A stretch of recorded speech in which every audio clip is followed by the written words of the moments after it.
आइए एसएसटी को कंटिन्यू करते हुए अब क्या देखेंगे हम लोग देखेंगे आज हिमालय के प्रमुख दर्रे यानी कि मेजर पासेज ऑफ हिमालय। अब ये चैप्टर शुरू करने से पहले ये जानना जरूरी है कि क्या होते हैं दर्रे और क्या है इनका इम्पोर्टेंस। सबसे पहले ये जानेंगे दर्रे क्या होते हैं। जैसे मान लीजिए कि ये दो पर्वत श्रृंखलाएं हैं, इन पर्वत श्रृंखलाओं के बीच में रास्ता गया होता है। इन्हीं रास्तों को या तो रास्ता जाता है या फिर हम आर्टिफिशियल रास्ता बनाते हैं। आपने देखा होगा ना, कई सारी सुरंगें बनाई जाती हैं ताकि हम एक जगह से दूसरी जगह जा सके। तो ये जो रास्ता है, इसी रास्ते को हम दर्रा या फिर माउंटेन पास कहते हैं। ठीक है, कुछ माउंटेन पास वैसे तो प्राकृतिक रूप से बने होते हैं और अगर आवश्यकता होती है तो हम इनको बनाते भी हैं, क्योंकि ताकि रास्ता जो है छोटा हो जाए। क्योंकि पहाड़ों को बीच में से काट देने से क्या होता है, एक जगह से दूसरी जगह जाने का रास्ता छोटा हो जाता है। ठीक है, तो इसी को हम क्या कहते हैं, दर्रा। और ये क्यों इम्पोर्टेंट है, क्योंकि स्थानीय लोग यहाँ से दूसरी जगह पे आवागमन कर पाए, यानी इन रास्तों से होकर के दूसरी जगह पे आवागमन करते हैं और व्यापार करते हैं। तो ये दर्रे उन लोगों के लिए जरूरी होते हैं। और कुछ दर्रों का तो महत्व स्थानीय स्तर पर ना होकर के कुछ दर्रों का तो ऐतिहासिक महत्व भी है। जैसे कि मानसरोवर क्षेत्र या फिर मानसरोवर या फिर कैलाश क्षेत्र में जाने वाले तीर्थयात्री जो हैं वो कहाँ से होकर जाते हैं, लिपुलेख दर्रा से। ये एक बहुत इम्पोर्टेंट दर्रा है। तो ये जो माउंटेन पास होते हैं ये बहुत इम्पोर्टेंट होते हैं और ये आपके एग्जाम की दृष्टि से भी बहुत इम्पोर्टेंट है, क्योंकि बहुत सारे एग्जाम में मुझे तो लगता है कि सभी एग्जाम में एक ना एक क्वेश्चन यहाँ से जरूर ही उठाता है कि ये दर्रे कहाँ पर है, किस श्रेणी में स्थित है। और कई बार तो यहाँ तक पूछा कि ये दर्रे किन दो नगरों को आपस में जोड़ते हैं। ठीक है, स्टार्ट करें, चलिए देखते हैं। क्योंकि भारत पे हमने क्या क्या देखा था कि ये जो जम्मू कश्मीर वाला हिस्सा है, यानी ये ऊपर वाला जो हिस्सा था, और फिर इधर से होकर के अरुणाचल प्रदेश तक क्या फैला हुआ है, हिमालय फैला हुआ है। तो दर्रे भी इन्हीं क्षेत्रों पे पाए जाएंगे। ठीक है, तो सबसे पहले हम देखेंगे बनिहाल दर्रा। ये बनिहाल दर्रा कहाँ पे है, तो बनिहाल दर्रा पीर पंजाल पर्वत श्रृंखला में स्थित है। और ये कहाँ से किसको जोड़ता है, तो श्रीनगर को जम्मू में जोड़ता है। ये बहुत इंपॉर्टेंट है क्योंकि यहाँ से क्वेश्चन पूछता है। एक तो यही पूछेगा कि बनिहाल दर्रा कहाँ है, तो बनिहाल दर्रा जम्मू कश्मीर की पीर पंजाल श्रृंखला में है। और ये किसको जोड़ेगा, तो ये श्रीनगर को जम्मू से जोड़ता है। ठीक है, और इसी श्रीनगर से जम्मू को जोड़ने वाले दर्रे बनिहाल दर्रे में ही जवाहर सुरंग का निर्माण किया गया है। ठीक है, इसके बाद हम लोग आएंगे किसके बाद, तो लानकला दर्रे के बाद। और लानकला, इसको आप इससे मैच करके याद रख लीजिए, ला से लानक और ला से लद्दाख। ठीक है, तो लानकला दर्रा जो है लद्दाख और तिब्बत के बीच संपर्क स्थापित करेगा। क्योंकि तिब्बत वर्तमान में चीन का भाग है ना, चीन कहता है ये हमारा भाग है, इसलिए आपसे यहाँ से डायरेक्ट भी क्वेश्चन पूछ सकता है कि लद्दाख और चीन के बीच में कौन सा दर्रा संपर्क स्थापित करता है, तो लानकला दर्रा लद्दाख और चीन के बीच संपर्क स्थापित करता है। और ये वर्तमान में किसका भाग है, ये वर्तमान में अक्साई चीन का ही पार्ट भी है। ठीक है, फिर नेक्स्ट देखें जिसको हम कहेंगे नाथुला दर्रा। तो ये नाथुला दर्रा किससे संबंधित है, सिक्किम से संबंधित है। ठीक है, और ये सिक्किम की राजधानी गंगटोक को किससे जोड़ता है, म्यांमार की राजधानी ल्हासा, म्यांमार की नहीं, तिब्बत की राजधानी ल्हासा से जोड़ता है। किसको, गंगटोक को। ठीक है, कौन सा दर्रा, नाथुला दर्रा। नाथुला दर्रा कहाँ पर है, सिक्किम में है।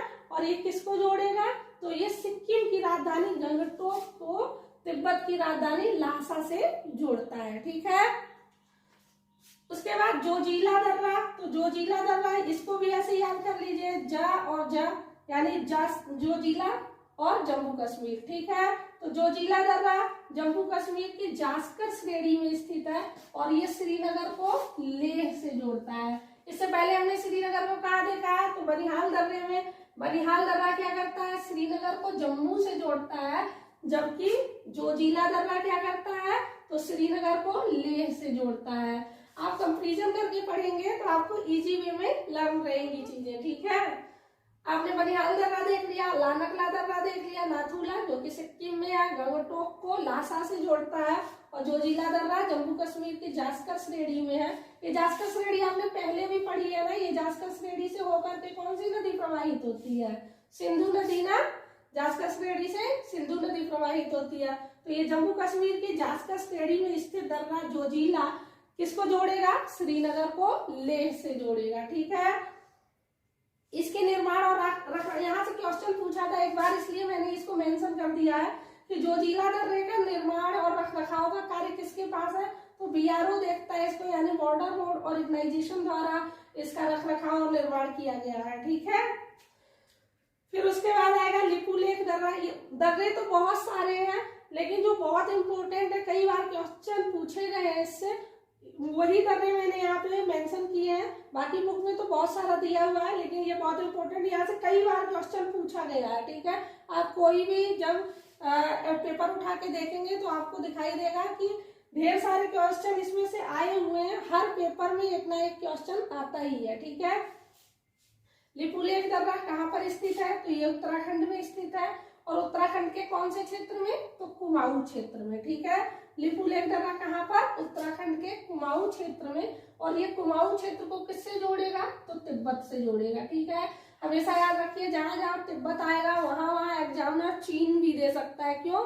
क्योंकि तिब्बत जो है चीन का ही पार्ट आजकल माना जाता है। ठीक है, और ये लिपुलेख दर्रा भारतीय दृष्टिकोण से बहुत ही इंपॉर्टेंट इसलिए है क्योंकि मानसरोवर और कैलाश जाने वाले तीर्थयात्री इसी दर्रे का उपयोग करके मानसरोवर या कैलाश की यात्रा करते हैं। ठीक है, इसके बाद देखेंगे बोमडीला दर्रा। तो बोमडीला दर्रा कौन से क्षेत्र में है? तो बोमडीला दर्रा अरुणाचल प्रदेश वाले क्षेत्र में है, और ये क्या करता है? तो अरुणाचल प्रदेश, ठीक है, और तिब्बत की राजधानी लासा को आपस में जोड़ता है। तो आप कई बार देख रहे हैं ना कि ज्यादातर दर्रे किसको जोड़ रहे हैं? या तो चीन को जोड़ रहे हैं, और या फिर कुछ दर्रे अभी यहाँ आप देखेंगे तो वो म्यांमार को जोड़ते हैं। क्यों? क्योंकि हमारे पड़ोसी देश कौन से हैं? चीन, पाकिस्तान, म्यांमार, यही हमारे पड़ोसी हैं, तो ये हमारे पड़ोस को ही जोड़ेगा ना। तो ये आपको याद रखना है कि कुछ दर्रे किसको जोड़ते हैं? चाइना को जोड़ रहे हैं, और कुछ दर्रे म्यांमार को जोड़ेंगे। ठीक है, आइए बोमडीला दर्रा देखें। तो बोमडीला दर्रा भी कहाँ पर है? अरुणाचल प्रदेश में ही है, और ये किसको जोड़ता है? बोमडीला दर्रा अरुणाचल प्रदेश और लासा को। ठीक है, उसके बाद दिफू दर्रा, तो इसको ग्रुप में ही याद कर लीजिए क्योंकि ये अरुणाचल प्रदेश। अब इसको ग्रुप बना के आप याद कर सकते हैं, जैसे ये बनिहाल दर्रा और जोजिला दर्रा, ठीक है, और लानकला, ये सभी किसके पार्ट थे? तो जम्मू के ही पार्ट है ना। तो इसको आप एक क्रम में याद कर लीजिए। नाथुला दर्रा जो सिक्किम को जोड़ता है, इसको अलग से याद कर लीजिए। और लिपुलेख दर्रा कहाँ पे है? तो ये उत्तराखंड को जोड़ता है। और बोमडीला और दिफू दर्रा दोनों ही अरुणाचल प्रदेश को जोड़ेंगे, लेकिन बोमडीला जो है अरुणाचल प्रदेश को लासा से जोड़ेगा, यानी तिब्बत की राजधानी लासा से, जबकि दिफू दर्रा जो है अरुणाचल प्रदेश को किससे जोड़ता है? तो म्यांमार से जोड़ता है। ठीक है, इसके बाद देखेंगे किसको? रोहतांग दर्रा। ये रोहतांग दर्रा किस क्षेत्र में पाया जाता है? तो ये अरुणाचल प्रदेश वाले क्षेत्र में है, और ये किसको जोड़ता है? तो ये मनाली से लेह को सड़क मार्ग के द्वारा, यानी मनाली को लेह से सड़क मार्ग के द्वारा जोड़ेगा, और कुल्लू तथा लाहुल स्पीति क्षेत्र को भी जोड़ता है। और लाहुल स्पीति का इसको प्रवेश द्वार भी कहते हैं। रोहतांग दर्रा, यहाँ से भी क्वेश्चन पूछा है एक बार कि कौन से दर्रे को लाहुल स्पीति क्षेत्र का प्रवेश द्वार कहते हैं? तो रोहतांग दर्रे को लाहुल स्पीति क्षेत्र का प्रवेश द्वार कहा जाता है। ठीक है, एक बार दो बार आप जब इसको वीडियो को देखेंगे, रिवीजन कर लीजिएगा, तो आपको ये दर्रे अच्छे से याद हो जाएंगे। और जब भी आप कभी पेपर सेट उठाएंगे करने के लिए, तो आपको ये क्वेश्चन मिलेगा, तो आपका क्वेश्चन छूटेगा नहीं। ठीक है, तो आप इसको अच्छे से लर्न कर लीजिए। 2-3 बार पढ़ेंगे तो आपको अच्छे से ये लर्न हो जाएगा। ठीक है, थैंक यू फॉर वॉचिंग। अगर आपको अच्छा लगा हो तो आप हमारे इसको लाइक कर सकते हैं, वीडियो को लाइक करें और हमारे चैनल को सब्सक्राइब करें। Thank you again.